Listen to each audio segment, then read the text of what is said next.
നമസ്കാരം, ഞാൻ ചിത്ര. ഇന്ന് ആർക്ക് താങ്ക്സ് പറയാമെന്ന് വെച്ചാൽ, നമ്മളെ മനസ്സിലാക്കിയിട്ട് നമ്മളെ സ്നേഹിക്കില്ലേ, നമ്മളെങ്ങനെയാണോ അങ്ങനെ തന്നെ നമ്മളെ അക്സെപ്റ്റ് ചെയ്ത് സ്നേഹിക്കില്ലേ, അവർക്ക് താങ്ക്സ് പറയാം. പിന്നല്ലേ നമ്മൾ ഇത് നമ്മുടെ എനർജിയും നമ്മുടെ ടൈമും എങ്ങനെ നമ്മൾ ചിലവാക്കണമെന്ന് നോക്കിയിരുന്നല്ലേ.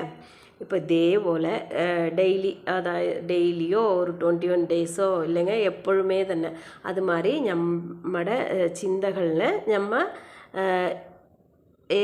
നമ്മുടെ ടൈമിന് വന്ന് ഏതേത് ചിന്തകളിലാണോ നമ്മൾ ചിലവിടണമെന്ന് കോൺഷ്യസായി നോക്കിയിട്ടേ ഇരിക്കുന്നില്ലേ.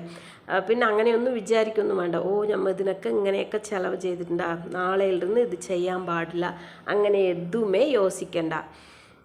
നമ്മൾ ജസ്റ്റ് അതിനെ നോക്കിക്കൊണ്ടിരുന്നാൽ മാത്രം മതി. അത് താനായിട്ട് നമ്മളെ അവോയ്ഡ് ചെയ്യാൻ തുടങ്ങും. അതായത് വേണ്ടാത്ത ചിന്തകളിനെ നമ്മൾ തനിയെ, നമ്മളെ അറിയാതെ തനിയെ നമ്മൾ അവോയ്ഡ് ചെയ്ത് തുടങ്ങും. അപ്പോൾ ഇങ്ങനെ ഈ പ്രാക്ടീസ് ചെയ്തുകൊണ്ടിരിക്കുമ്പോൾ എന്താണ് സംഭവിക്കുക എന്ന് വെച്ചാൽ, ഇപ്പോൾ നമുക്കൊരു ക്രിട്ടിക്കൽ സിറ്റുവേഷൻ, അതായത് ഒരു ബിസിനസ് വന്ന് നമുക്ക് തുടങ്ങണം എന്നുണ്ടെങ്കിൽ, ഇപ്പോൾ പൈസ വരാൻ ഒരു 2-3 വഴികൾ നമുക്കറിയും. അതായത് ഒന്നാൽ ലോൺ വാങ്ങിക്കണം, അല്ലെങ്കിൽ ജ്വൽ വെക്കണം, അല്ലെങ്കിൽ നമുക്ക് ആരെങ്കിലും തരണം, വീട്ടിൽ നിന്ന് ഹസ്ബൻഡോ അച്ഛനോ ആരെങ്കിലും തരണം എന്ന് വെക്കുക. ഈ 3 വഴികളെ നമുക്കറിയുള്ളൂ. ഇപ്പോൾ അത് കിട്ടാൻ ഇപ്പം ഇത്തിരി ബുദ്ധിമുട്ടുള്ളതൊക്കെ ഒരു സിറ്റുവേഷനാണ് വെക്കുക.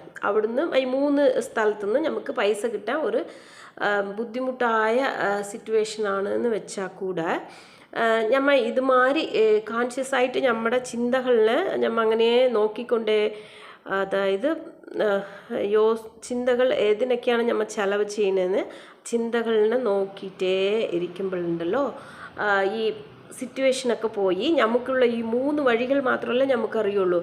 ആ വഴി അല്ലാതെ വേറെ പുതിയ വഴികൾ നമുക്ക് തുറന്ന് കിട്ടും. നമുക്ക് നിറയെ ഓപ്പർച്യൂണിറ്റീസ് കിട്ടും. നമ്മൾ ഇതൊക്കെ ഇങ്ങനെ നോക്കിക്കൊണ്ടേ ഇരിക്കുമ്പോൾ നമ്മളെ അറിയാതെ നമ്മുടെ ബിസിനസ്സിന് മാത്രം നമ്മൾ കോൺസെൻട്രേറ്റ്, അത് മാത്രം യോസിക്കും.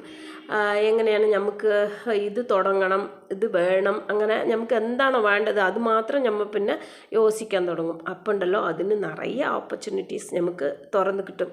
നമുക്ക് വന്ന് ഇങ്ങനെ കണ്ണിന് മുന്നാടി ഇരിക്കുന്നതല്ലേ കാണുള്ളൂ. പ്രപഞ്ചം വന്ന് വലുതല്ലേ, നിറയെ ഓപ്പർച്യൂണിറ്റീസ് ഉണ്ടാകും. അത് നമുക്ക് മെല്ലെ മെല്ലെ ഓരോന്നായി കാണാൻ തുടങ്ങും. ഈ പ്രാക്ടീസ് ചെയ്ത് നോക്കൂ. ബൈ.